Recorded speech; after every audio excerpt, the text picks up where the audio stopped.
प्यारे बच्चों, आज हम विसर्ग संधि के बारे में पढ़ेंगे, जो कि संधि का तीसरा भेद है। संधि के बच्चों मुख्य रूप से 3 भेद होते हैं। नंबर 1 था स्वर संधि, नंबर 2 है विसर्ग, नंबर 2 है व्यंजन संधि और नंबर 3 है विसर्ग संधि। विसर्ग के बाद स्वर या व्यंजन आने पर उनके मेल से जो परिवर्तन होता है वह विसर्ग संधि कहलाता है। विसर्ग का मतलब है बच्चों ये 2 बिंदी जिन्हें विसर्ग कहा जाता है और इनकी ध्वनि है की तरह होती है कि पहले शब्द में के अंत में विसर्ग आए हैं और बाद में कोई भी स्वर या व्यंजन आ जाए। जैसे रथ, रे कोई व्यंजन है तो व्यंजन जो विसर्ग थे उस व्यंजन के साथ मिल जाते हैं और उनके परिवर्तन से एक नया शब्द, नई ध्वनि बनती है जिसे विसर्ग संधि कहा गया है। जैसे मने प्लस रथ, मनोरथ कि विसर्ग ओ की ध्वनि में परिवर्तन हो गई। निह प्लस धन, निर्धन विसर्ग रे की ध्वनि में परिवर्तन हो जाते हैं। निह प्लस रस, निरस विसर्ग का लोप हो जाता है और विसर्ग से पहले जो स्वर था, छोटी ई की मात्रा थी, वह अपने दीर्घ स्वर में आ जाती है, बड़ी ई की मात्रा बन जाती है। दुह प्लस जन, दुर्जन विसर्ग रे में परिवर्तन हो गए हैं। तो बच्चों इनके भी कुछ नियम हैं जिसके द्वारा विसर्ग में परिवर्तन होता है। आइए नियमों को समझते हैं और इनके उदाहरण याद करेंगे। विसर्ग से संबंधित कुछ नियम कि विसर्ग का ओ में परिवर्तन, विसर्ग ओ की मात्रा में कब बदलते हैं। जैसे मने प्लस रंजन मनोरंजन बन जाता है, विसर्ग ओ की मात्रा में परिवर्तित होते हैं कब? जब विसर्ग से पूर्व ए हो। जैसे मने विसर्ग से पहले ए, न के अंदर ए शामिल है और बाद में ए या किसी वर्ग का तीसरा, चौथा, पांचवा वर्ण। वर्ग का मतलब क्या बच्चों? कैसे जो मैं तक व्यंजन थे उनको 5 वर्गों में बांटा गया था, जिसे हमने वर्ण विचार में समझा था। जैसे कै, ख, ग, घ, ड़, ये कै वर्ग के 5 व्यंजन हैं। इनमें से तीसरा, चौथा, पांचवा वर्ण, इसी तरह से चै वर्ग, टै वर्ग, तय वर्ग और पै वर्ग, 5 वर्ग थे हमारे। इन सभी वर्गों का तीसरा, चौथा, पांचवा वर्ण आ जाए। जैसे रंजन रे आया है, तीसरा, चौथा, पांचवा व्यंजन, और आगे भी ये रे लेवे है कि रे आ गया कि ये रे लेवे अंतस व्यंजन है और है। अगर ये व्यंजन बाद में आते हैं तो विसर्ग का ओ हो जाता है। जैसे अधे प्लस गति, विसर्ग से पहले ए और विसर्ग के बाद कै वर्ग का तीसरा व्यंजन आया है, कै, ख, ग जो है तीसरे नंबर पे आता है, तो विसर्ग ओ की मात्रा में बदल गए। अधोगति, विसर्ग के बाद रे आ जाए तब भी ओ में मनोरथ।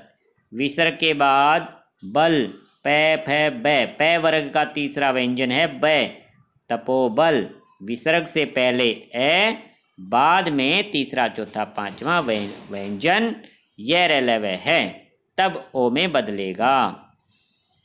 इसी से मिलता जुलता नियम है बच्चों तीसरा नियम, विसर्ग का रे में परिवर्तन कि विसर्ग रे में कब बदलते हैं।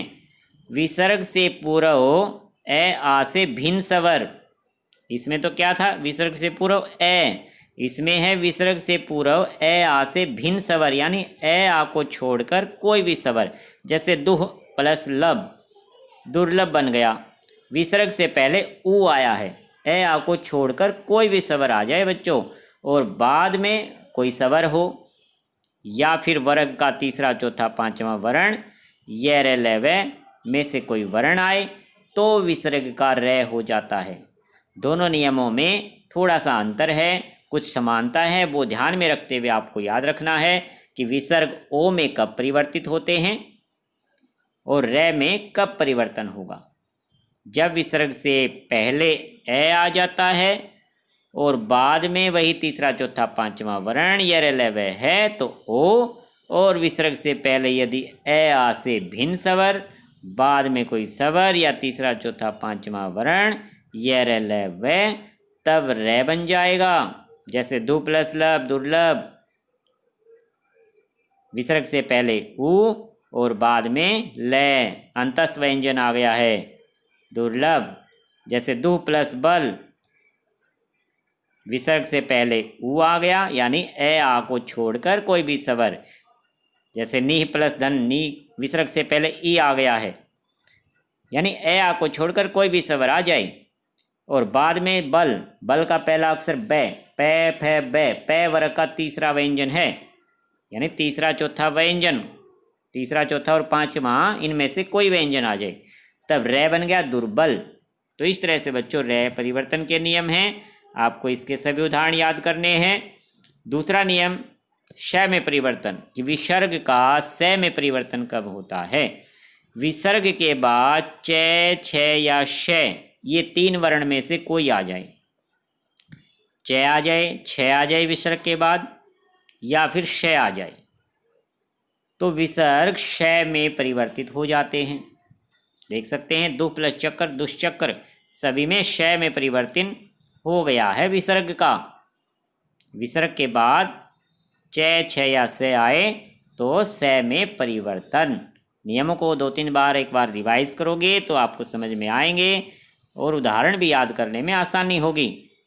विसर्ग का स में परिवर्तन, कि विसर्ग के बाद त या स हो तब विसर्ग स में बदल जाते हैं। जैसे नमे प्लस ते आ गया, विसर्ग के बाद त आ गया, स आ गया, तो त या स आ जाए तो नमस्ते निस्ते सभी में स्लेट वाला स बना हुआ है, विसर्ग स में बदल गई। विसर्ग का श में, षटकोण वाले श में परिवर्तन कब होगा। विसर्ग के पूर्व यानी पहले ई या उ हो, केवल ये दो स्वर ई या उ, जैसे नी में ई, दु में उ, धनु में उ, और बाद में कैख है, टैठ है, पैफ है में कोई वर्ण हो तो विसर्ग श में परिवर्तन। ये कैख है, टैठ है, पैफ है, क्या है बच्चों, अपने वर्ग के पहले और दूसरे व्यंजन हैं। कै वर्ग के व्यंजन पहला और दूसरा, टै वर्ग का पहला दूसरा, पैफ है पै वर्ग का पहला दूसरा, तब विसर्ग श में बदल रहे हैं हमारे।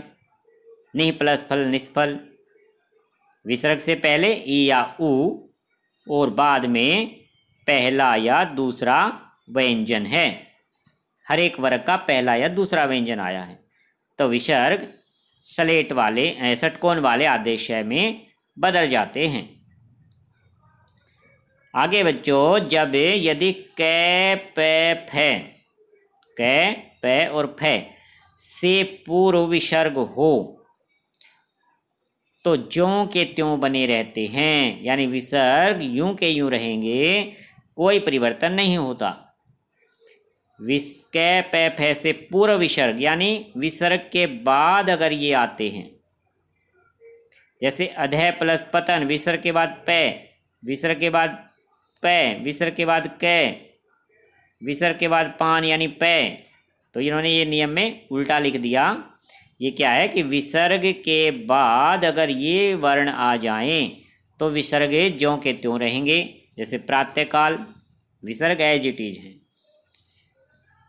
लास्ट बच्चों, यदि विसर्ग के आगे रै हो तो विसर्ग लुप्त हो जाता है और उससे पूर्व का स्वर दीर्घ हो जाता है। विसर्ग से आगे यानी बाद वाले शब्द में रे आया है और विसर्ग से पहले जो स्वर है, ई की मात्रा जो छोटी मात्रा है, छोटी ई है, बाद में रे है, तो क्या हुआ, विसर्ग का लोप, विसर्ग हटा दिए जाते हैं और पहले वाली जो ई है वो बड़ी ई में बदल जाती है। देख सकते हैं निरस, निरोग, न पे बड़ी मात्रा बन गई है। तो इस तरह से बच्चों नियम को समझकर आपको ये सभी उदाहरण याद करने हैं। लास्ट एक नियम और बचता है कि विसर्ग का लोप हो जाना। विसर्ग का लोप, यदि विसर्ग से पहले ए अथवा आ और विसर्ग के पश्चात कोई भिन्न स्वर हो तो विसर्ग का लोप। क्या है बच्चों? विसर्ग से पहले ए या आ और बाद में कोई भिन्न स्वर, यानी ए आ को छोड़कर पहले तो क्या आया है? ए या आ, और बाद वाले स्वर में विसर्ग से पहले ए या आ, जैसे मने ए है, तपे में ए है, वक्ष में ए है, तय में ए है, तय के अंदर ए शामिल है, और बाद में भिन्न स्वर यानी ए आ को छोड़कर कोई भी भिन्न स्वर आ जाए तो विसर्ग का लोप हो जाता है। विसर्ग हटा दिए जाते हैं, जैसे मने प्लस सवी मनस्वी। आप देख रहे होंगे विसर्ग के बाद तो पता था भिन्न स्वर और आ गया से, लेकिन वे के अंदर ई शामिल है। स्वर की कहीं भी नजर आए हमें, तपे प्लस सवी तपस्वी, वक्ष प्लस स्थल वक्षस्थल, अतः प्लस एव अतैव, कि इसमें तो भिन्न स्वर ए दिखाई दे भी रहा है, इनमें भिन्न स्वर लास्ट में आ गया है बड़ी ई की मात्रा। तो बच्चों कुछ अपवाद होते हैं, जैसे वक्ष प्लस स्थल, इसमें तो ए के बाद ए आ गया है, तो कुछ नियम के खिलाफ भी होते हैं शब्द, कुछ संधि विच्छेद या संधि, तो उनको आपको वैसे याद रख लेना है। तो इन उदाहरणों को आप ऐसे ही याद रख लें, इसमें कोई खास नियम ये लग नहीं रहा जो इन्होंने बता रखा है, कि ये केवल विसर्ग का लोप हो गया है इन चारों उदाहरणों में। तो बच्चों इस पाठ में हमने जो जो बातें सीखी हैं वो एक बार दोहरा लेते हैं, कि संधि का अर्थ है मेल जोड़ अर्थात संयोग, मिला देना, वर्णों को मिलाना। दो वर्णों के मेल से उत्पन्न विकार को संधि कहते हैं। संधि 3 प्रकार की होती है, स्वर संधि, व्यंजन संधि, विसर्ग संधि। स्वर संधि के 5 भेद हैं, दीर्घ संधि, गुण संधि, वृद्धि संधि, यण संधि और अयादि संधि। ये आपको सीरीज में याद होंगी, इनके नियम भी याद होंगे, इनके उदाहरण आपको याद करने सभी। 2 स्वरों के मेल से उत्पन्न विकार को स्वर संधि कहते हैं। जब 2 स्वरों का मेल है तो स्वर संधि। व्यंजन का व्यंजन या स्वर से मेल होने पर उत्पन्न विकार को व्यंजन संधि कहते हैं। विसर्ग का मेल जब किसी स्वर व्यंजन से हो तो उस विकार को विसर्ग संधि कहते हैं। नेक्स्ट टाइम हम इस पाठ का अभ्यास करेंगे। अच्छा बच्चों, धन्यवाद।